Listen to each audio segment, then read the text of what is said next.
Why don't you tell people about your background and why you're here? Thanks, Jason. Well, I from about 1986 till 1993, I served in the private sector as an accountant because I had an accounting degree from San Jose State University.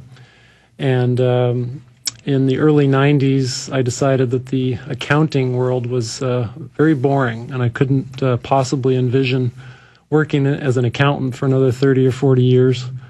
So I decided to see if there was something in the law enforcement career realm that might please me. And I learned that there were a number of federal agencies that love to recruit accountants. So I applied to the FBI and the IRS Criminal Investigation Division. And I won't go into the long story of why the FBI didn't work out. I did qualify to be hired there, but they had a hiring freeze.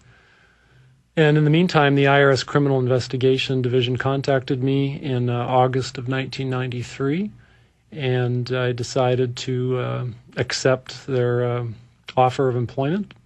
And in November of 1993, I was sworn in as a special agent for the IRS. The IRS has a Criminal Investigation Division, and in that division are about 3,000 special agents or criminal investigators who investigate violations of the federal income tax and money laundering laws.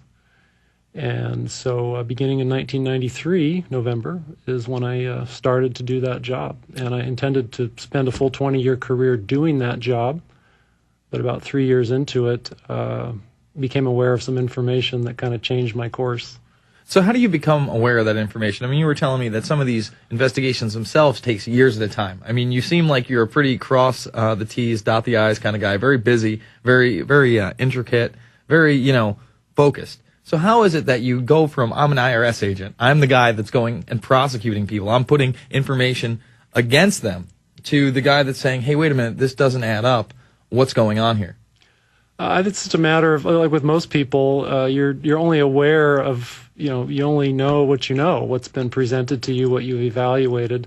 And up till that point, about 3 years into my career, what I knew was what I learned at San Jose State University or studying for the CPA exam or during IRS training. But I was a fairly avid talk radio listener, and I listened to talk radio while I was driving around doing my IRS investigations. And I listened to a talk radio show of a guy who was, he cared about the Constitution. He wasn't a partisan kind of guy. His name's Jeff Metcalf. He's still around. And he had a lady come on his show talking about the income tax and saying things that I had never really contemplated before, that most Americans weren't required to actually pay the federal income tax because it was against the law to tax their labor without being apportioned. And looked into it. I spent about 2 years, as you say. I do try to dot my I's. All right, we'll talk about that on the other side. We're at the break. It's the InfoWarrior with Jason Bermas. Go check out the blog. It's all fixed up. You got the podcast, the listen live, the InfoWarrior.com. Back after this. The good old folks at New Silver Solution. And the website is supernaturalsilver.com. supernaturalsilver.com. This is something that kills bacteria, viruses, you name it, well documented. They've got it down to a super small nano-sized particle. supernaturalsilver.com. Check them out at InfoWars.com. And we are back. It's the InfoWarrior with Jason Bermas. We are joined by Joe Banister.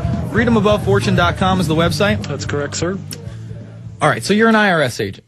You start coming across information that makes you question whether or not the income tax is legal for the majority of Americans. The majority of people who you're actually starting investigations on, prosecuting, going in and getting these people, bringing them before a court of law. And before we get into that, you were talking to me earlier, really the majority of the people that the IRS goes after are poor people. I mean, they really don't go after the big dogs that often, do they? No, I mean, statistically, obviously, most people are average people. Yeah. And so those are the people that the IRS reaches out and touches most of the time. And they're the people that are least able to defend themselves or really even understand how to fight back. So they're easy pickings for the IRS to go out and intimidate and rake over the coals. And you were using the example that in a lot of cases, someone gets a bill from the IRS for $200 or $500 and they realize it's going to cost them $1,000 or $2,000 just to defend or fight it, whether they're in the right or not. So they're just more than willing to just give that money over, correct? There's even been testimony that the IRS purposely would send out those kinds of notices knowing that, a certain percentage would just not fight. So it was easy money for the IRS to just go out and take, because people would just give it to them willingly. All right, now you're a very meticulous guy like we were discussing earlier, and you come across this information. Now, you're not just listening to radio shows. You're actually checking the info yourself and backing it up. And it gets to the point where you literally have boxes of this information. Now, I don't want to fast forward too far, but just boxes of this information. I guess this is really, if it's in the early to mid-'90s, really when the internet just started, most web pages were text. So you were able to get maybe court cases and that type of things off there? Yeah, fortunately, I had access to the internet, but the income tax, as we know it today, has been around, well, at least since World War II, but the income tax system has been around since 1913, when the 16th Amendment was, they claim that it was ratified, although there's plenty of evidence that it was not. But basically, 80, 90 years they've had to create this web of deceit and pull the wool over the eyes of the American people. So when you go to try to take it apart and study it, it's a huge undertaking. And, I'd certainly encourage people to educate themselves, but, it's almost like a part-time job for a while. And you're right, I did, by the time I was done, I'm actually still not done, but at the time when the government really came out and attacked me, I shipped about 18 boxes of research to my attorney. So I had accumulated that much, and it was court cases, IRS documents, the historical documents that went back to the 20s, to the teens, early 1900s. It's the rabbit hole goes pretty deep. Yeah, I can imagine. And again, someone as meticulous as yourself, and such a good. You were an investigator, so again, you're supposed to be like trying to weed out all the spots. And 18 boxes full. I guess it's kind of easy for me to imagine since there's papers all over the office in stacks, and we do go through those in a month, 2 months period of time. But for you to get specific documents on one subject is just incredible to me. So you come across this information. You're still with the IRS. What happens next? Well, I have to say, when I took on this investigation, and it really was an investigation, but it was a personal one. I didn't ask the IRS for permission to undertake it. I just, on evenings and weekends, set out to disprove these claims that I heard in the talk radio show, that most Americans weren't required to pay the federal income tax. Obviously, that's quite a claim to make. And since my entire professional life was wrapped up around the income tax, having become a CPA and then getting sworn in as an IRS special agent, pretty much my whole life was about the income tax. So here's this woman and talk show host claiming that what I have my life wrapped around is deceitful and possibly illegally administered. I needed to get to the bottom of that, primarily because I took an oath to support and defend the Constitution.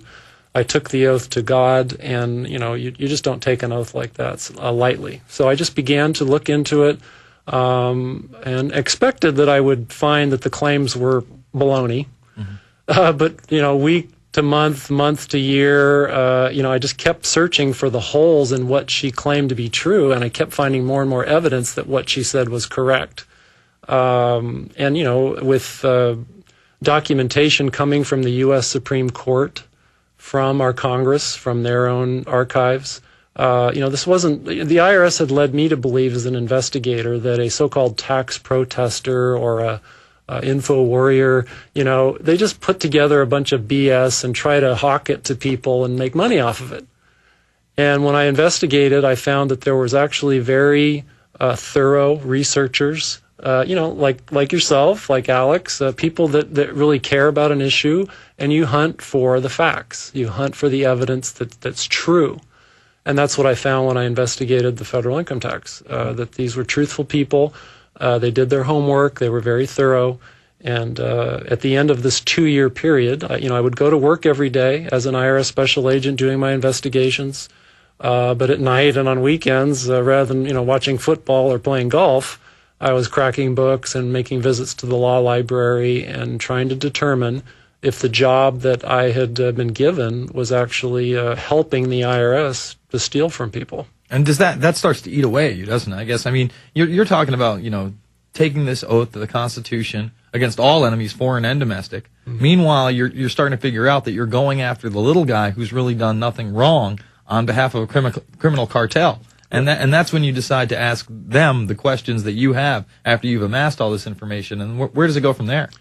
Well, as I said, I certainly expected, I just did not expect that I'd find all of this very credible information and evidence. But after 2 years of trying, I just couldn't poke holes in it, in the basic concept that the IRS was over applying the tax law to people that it didn't apply to, and taxing people who weren't supposed to be taxed.